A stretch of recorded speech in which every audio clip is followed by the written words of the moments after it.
모습 내 눈에 안 보이며 그 음성 내 귀에 안 들려도 내 영혼 날마다 주를 만나 신령한 말씀 늘 배우도다.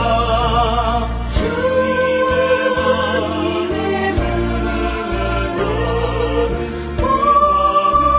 마음마다 살면서 주님을 거룩하신 나도 이루리. 가는 길 거칠고 험하여도 내 맘에 불평이 없어짐은 십자가 고난을 이겨내신 주님의 마음 본받음이라. 주님의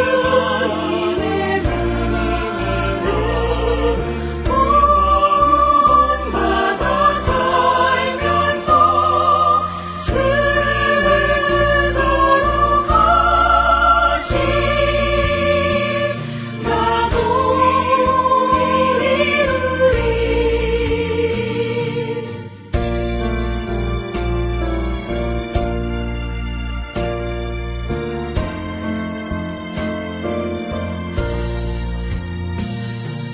주 예수 세상에 다시 오신 그날엔 무성도 평화하여 주님의 빛나는 그 형상을 다 함께 보며 주 찬양하리.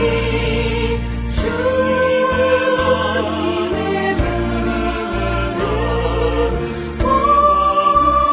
마음마다 살면서 주님을 거룩하신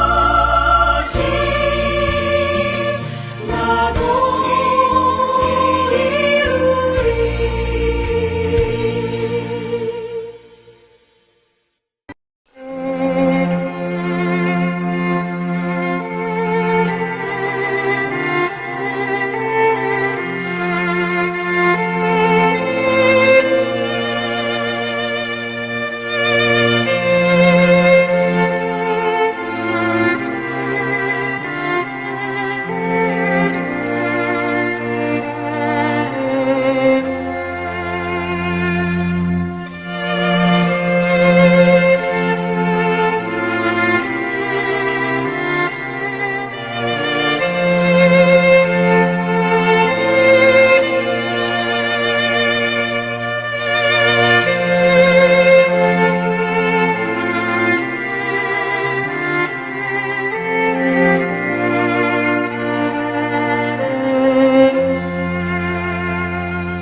우리가 마음의 뿌림을 받아 악한 양심으로부터 벗어나고 몸은 맑은 물로 씻음을 받았으니 참마음과 온전한 믿음으로 하나님께 나아가자. 아멘.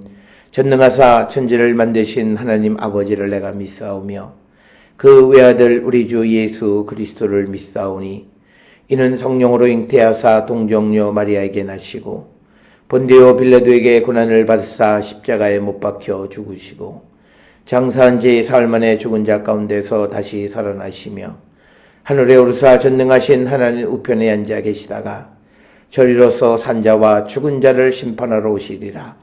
성령을 믿사오며 거룩한 공예와 성도가 서로 교통하는 것과 죄를 사하여 주시는 것과 몸이 다시 사는 것과 영원히 사는 것을 믿사옵나이다. 아멘.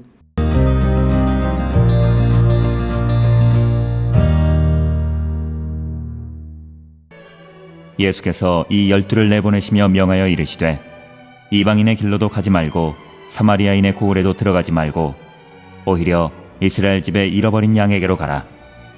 가면서 전파하여 말하되 천국이 가까이 왔다 하고 병든 자를 고치며 죽은 자를 살리며 나병 환자를 깨끗하게 하며 귀신을 쫓아내되 너희가 거저받았으니 거저주라.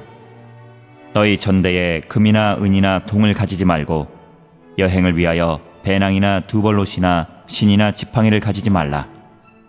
이는 일꾼이 자기의 먹을 것 받는 것이 마땅함이라.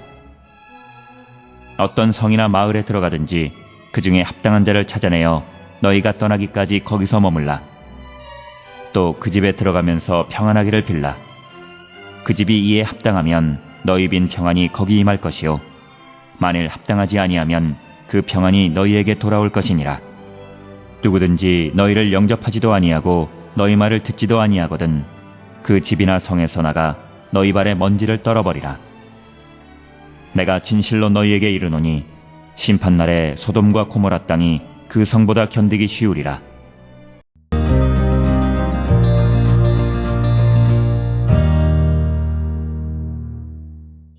오늘 우리가 함께 읽은 마태복음 10장 5절로부터 15절에 있는 말씀은 이제 예수님께서 12명의 제자를 부르셔서 그들을 파송하여서 사명을 감당하기 위해서 그들이 지켜야 하는 어떤 가르침, 지시 사항들을 말하고 있는 것이 5절로부터 15절의 말씀이 되겠고, 특히 10장 5절로부터 8절에서 12제자에 대한 사명이 부여되고 있고, 그 가운데에서도 5절 6절에서는 사마리아인의 고을로 들어가지 말라고 말씀하시면서 초기 예수님이 제자들을 보내신 것은 우선 이스라엘, 자기 백성들에게 그 복음을 전하기 위한 것이었음을 보여주는 내용이 오늘 주시는 5절과 6절의 말씀이 되겠고, 그래서 마태에게 있어서 하나님의 구원의 구속사 가운데에서 이스라엘의 우선성을 강조하는 것을 오늘 우리에게 주시는 5절 6절에서 찾아볼 수 있다라고 하는 겁니다. 그것은 우리가 잘 알다시피 마태가 가지고 있는 어떤 그 유대 전통적인 그런 사고 속에서 유대인들이 하나님의 구속사 가운데에서도 우선한다라고 하는 그런 입장을 나타내는 것이 오늘 주시는 말씀이 되겠고, 오늘 우리가 살아가는 세상에서는 어떤 특정한 누구에게 우선성이 있는 것이 아니라 누구든지 예수 그리스도를 시인하고 주로 고백하는 자들에게 복음이 전해지고, 우리가 땅끝까지 기회가 될 때마다 복음을 전하는 자가 되어야 한다라고 하는 것. 그래서 오늘 주시는 5절 6절에 있는 말씀은 마태라고 하는 그 사람이 처한 특별한 상황 속에서 이스라엘 우선성을 강조하는 그런 내용이 되겠습니다. 그래서 5절에서 이방인의 길로도 가지 말고 사마리아인의 고을로도 들어가지 말고 오히려 이스라엘 집에 잃어버린 양에게로 가라라고 말씀하시는 것이 바로 이스라엘의 우선성을 말씀하시는 내용이 되겠고, 그 다음에 이제 7절에서는 그들이 가서 무엇을 해야 하는가, 가서 전파하여 말하되 천국이 가까이 왔다 하고 병든 자를 고치며 죽은 자를 살리며 나병 환자를 깨끗하게 하며 귀신을 쫓아내 너희가 거저받았으니 거저주라. 그러니까 오늘 주시는 7절 8절에 있는 말씀에서 10장 1절에서 예수님께서 제자들을 보내시기 전에 권능을 주셔서 귀신도 쫓아내고 병든 것 약한 것을 고치는 능력을 주셨는데 7절에서 가서 천국이 가까이 왔다라고 하는 복음을 선포할 뿐만 아니라 함께 행위의 사역으로서 병든 자 고치고 죽은 자 살리고 나병 환자를 깨끗하게 하고 귀신을 쫓아내는데 너희가 거저받았으니 거저주라, 이렇게 말씀하는 것이 오늘 주시는 8절의 말씀이 되겠습니다. 특별히 우리가 거저받았으니 거저주라라고 하는 것은 우리가 이사야 55장 1절에 보면 오호라 너희 목마른 자들아 물로 나오라, 돈 없는 자도 오라, 너희가 와서 사 먹되 돈 없이 값 없이 와서 포도주와 젖을 사라, 즉 하나님께서 구원의 은총으로 주시는 것은 대가가 필요 없다라고 하는 것입니다. 그리고 또 같은 맥락은 사도행전 3장 6절에서 베드로가 그 성전 미문 앞에 앉아 있는 그 사람에게 은과 금은 내게 없거니와 내게 있는 이것을 너에게 주노니 나사렛 예수 그리스도의 이름으로 일어나 걸으라 라고 하는 것.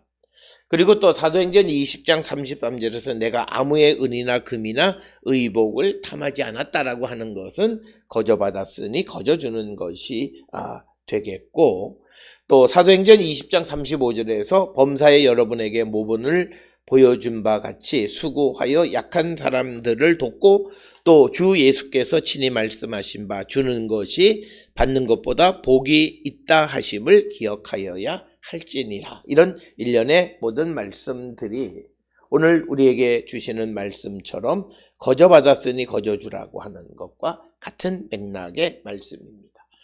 예수께서 제자들에게 10장 1절에서 권능을 주실 때 어떤 대가나 이것이 아니라 하나님 예수께서 복음을 전하기 위해서 그냥 주셨기 때문에 너희도 그것을 거저주라 라고 하는 겁니다. 따라서 오늘 주시는 7절과 8절에서 복음을 선포하는 말씀을 가르치는 사역과 병자를 고치는 행위의 치유의 사역, 행위의 사역이 같이 겸비되어져서 복음을 전하는 것임을 우리에게 보여주는 말씀이 되겠고, 말씀 사역의 권능은 행위 사역을 통해서 입증이 되어졌다라고 하는 겁니다. 그래서 누군가가 복음을 전하는데 그 복음이 사람들에게 믿어질 수 있게 하기 위해서 병자를 고치라라고 하는 것입니다. 9절 10절에서는 이제 제자들에게 그들이 복음을 전하는 여행을 위해서 준비해야 될 것이 무엇이냐. 9절에는 너희 전대에 금이나 은이나 동을 가지지 말고, 10절에 여행을 위하여 배낭이나 두벌 옷이나 신이나 지팡이를 가지지 말라. 이는 일꾼이 자기의 먹을 것 받는 것이 마땅합니다. 그래서 제자들에게 준비하지 말고 가라라고 하는 것입니다. 그 이유는 일꾼이 자기의 먹을 것을 받는 것이 마땅하다라고 말하기 때문입니다. 우리가 디모데전서 5장 18절에 보면 우리가 잘 아는 말씀이 있습니다. 곡식을 밟아 떠는 소의 망에 소의 입에 망을 씌우지 말라라고 하는 거죠. 또 일꾼이 그 삭슬을 받는 것은 마땅하다 하려느니라. 그리고 고린도전서 9장 4절에 바울은 우리가 먹고 마실 권리가 없겠느냐, 있다라고 하는 것입니다. 또 그리고 고린도전서 9장에도 9장 9절에 모세의 율법에 곡식을 밟아 떠는 소에게 망을 씌우지 말라 기록하였으니 하나님께서 어찌 소들을 위하여 염려하심이냐라는 말씀들을 통해서 보게 되면, 오늘 주시는 본문의 말씀에서 예수님께서 전대에 금이나 은이나 동을 가지지 말라는 것은 일꾼이 자기의 먹을 것을 받는 것이 마땅하니 받아서 생활하라라고 하는 그런 말씀, 현지 조달하라고 하는 그런 맥락의 말씀이 되겠습니다. 그러면서 어떤 성이나 마을에 들어가든지 그 중에 합당한 자를 찾아내어 너희가 떠나기까지 거기 머물라. 즉 머무를 집을 택해서 그곳에서 머물며 복음을 전하라라고 하는 것을 의미합니다. 그러면서 또 그 집에 들어가면서 평안하기를 빌라라고 하는 거죠. 복음을 위해서 일하는 사람들, 복음을 위해서 여행하는 자들을 접대하는 자들을 그들에게 평안을 빌어주라고 하는 말씀이 되겠고, 그래서 평안하기를 빌라는 말은 결국은 하나님의 복을 빌어주라라고 하는 겁니다. 그래서 13절에 그 집이 이에 합당하면 너희 빈 평안이 거기 임할 것이요 만일 합당하지 아니하면 그 평안이 너희에게 돌아올 것이니라. 그래서 정말 그들이 너희를 복음을 전하는 제자들을 잘 영접하면 그 복이 그 집에 가지만, 그러나 그렇지 않을 때에는 너희들이 빌어준 복이 다시 너희들에게로 돌아오게 될 것이다 라고 하는 겁니다. 이것은 시편 35편 13절에서도 우리가 이와 비슷한 말씀을 찾아볼 수 있습니다. 나는 그들이 병들었을 때에 굵은 베옷을 입으며 금식하여 내 영혼을 괴롭게 하였더니 내 기도가 내 품으로 돌아왔도다. 그래서 내게로 돌아왔다라고 하는 겁니다. 그래서 그 다음에 14절에 누구든지 너희를 영접하지 아니하고 너희 말을 듣지도 아니하거든 그 집이나 성에서 나가 너희 발의 먼지를 떨어버리라 라고 하는 겁니다. 즉 이 제자들을 영접하지 않는 것은 예수를 영접하지 않은 것과 동일한 것으로 보면서 발의 먼지를 떨어버리라고 말하는데, 이것은 바울이 사도행전 13장 51절에서 비시디아 안디옥을 떠날 때에 했던 행동과 같은 것입니다. 그래서 신약시대 유대인들이 행하던 몸짓 가운데 하나로 발에 티끌을 떨어버리는 행위는 상대방을 이방인으로 간주하는 거죠. 즉 예수를 영접하지 않는 자들이다 라고 하는 것을 의미하는 행동입니다. 그러면서 15절에 내가 진실로 너희에게 이르노니 심판날에 소돔과 고모라 땅이 그 성보다 견디기 쉬우니라. 즉 복음을 받아들이지 않는 자들은 소돔과 고모라보다도 더한 심판이 임하게 될 것이다. 따라서 오늘 주시는 5절로부터 15절에서 예수님의 제자들을 파송하시면서 예수님께서는 복음과 그리고 그들에게 권능을 주시고 또 제자들에게는 여행을 위해서는 아무것도 준비하지 말라는 거죠. 왜냐하면 일꾼은 삭슬을 받게 된다라고 하는 말씀이 되겠습니다. 오늘 우리가 이 땅을 살아가며 복음을 위해서 일할 때 우리가 준비해야 되고 염려하고 걱정하는 것들에 대해서 걱정하지 말고 순종하는 삶을 살 때 하나님이 모든 것을 채워주시는 것을 확신시켜 주시는 말씀이 되겠습니다. 우리도 주님의 제자로 부름을 받은 자로서 복음을 전하는 데 있어서 여러 가지 환경을 염려하기보다는 말씀에 순종함으로 하나님의 은총을 입는 우리 모두가 될 수 있기를 주의 이름으로 축원합니다. 기도하시겠습니다. 사랑과 은혜가 충만하신 아버지 하나님, 우리의 삶을 성찰합니다. 우리가 복음을 위해서 열심히 살아가는 거룩한 백성 되게 인도하여 주시옵소서. 예수님의 이름으로 기도드렸습니다. 아멘.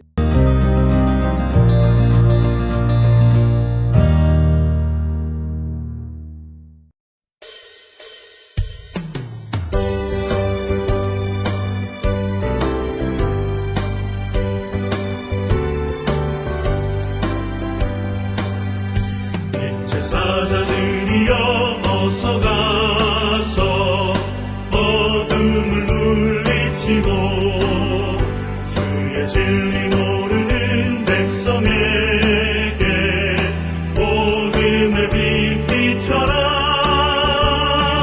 빛의 사자들여 복음의 빛 비춰라. 죄로는 밤 밝게 비춰라. 빛의 사자들여 선한 사역 위하여 힘을 내라. 주 함께 하시겠네. 주의 크신 사랑을 전파하며 복음의 빛 비춰라. 빛의 사자들여 복음의 빛 비춰라.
기도하시겠습니다.